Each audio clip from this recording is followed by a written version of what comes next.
Hi అండి. అందరికీ నమస్కారం అండి. ఫ్రెండ్స్ మనకి ఇప్పుడిప్పుడే మరొక ముఖ్యమైన అప్డేట్ అయితే రావడం జరిగిందండి. అదేమిటంటే విద్యార్థులకు భారీ గుడ్ న్యూస్. వరుసగా 3 రోజులు సెలవులంటూ అప్డేట్ అయితే వచ్చిందండి. అయితే ఇందుకు సంబంధించిన పూర్తి వివరాలైతే మన వీడియోలో తెలుసుకుందామండి. వీడియో మాత్రం ఎక్కడా స్కిప్ చేయకుండా చూడండి ఫ్రెండ్స్. అప్పుడే మనకి పూర్తి సమాచారం అయితే తెలుస్తుంది. ఇక లేట్ చేయకుండా వివరాల్లోకి వెళ్ళిపోదాము. ఇక తెలంగాణలో విద్యార్థులకు గుడ్ న్యూస్. ఎందుకంటే రాష్ట్రంలోనే పాఠశాలలకు వరుసగా 3 రోజులు సెలవులైతే ఉండే అవకాశం కనిపిస్తుంది.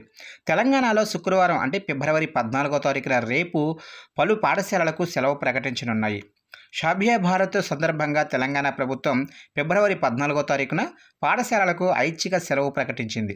అయితే ఇది తప్పనిసరి సెలవు కానప్పటికీ హైదరాబాదు, ఇతర జిల్లాల్లోనే అనేక పాఠశాలలు మూసివేయబడతాయని భావిస్తున్నారు. ఇక మరుసటి రోజు శనివారం అంటే ఫిబ్రవరి 15వ తారీఖున సత్సేవాలాల్ మహారాజు జయంతి సందర్భంగా రాష్ట్ర ప్రభుత్వం సెలవుగా ప్రకటించింది. ఇక దీంతో చాలామంది విద్యార్థులకు 2 రోజుల పాటు సెలవులైతే లభిస్తాయి. ఇక వీటికి తోడు ఆదివారం అంటే ఫిబ్రవరి 16వ తారీఖున ఆదివారం కావడంతో రాష్ట్రంలోని పలు స్కూళ్లలోనే విద్యార్థులకు వరుసగా 3 రోజుల పాటు సెలవులైతే లభించనున్నాయి. ఇక ఫిబ్రవరి 14వ తారీఖున సెలవు. హైదరాబాదు, ఓల్డ్ సిటీతో పాటు రాష్ట్రంలోనే పలు ప్రాంతాలలో ముస్లిం జనాభా ఎక్కువనే చెప్పాలి.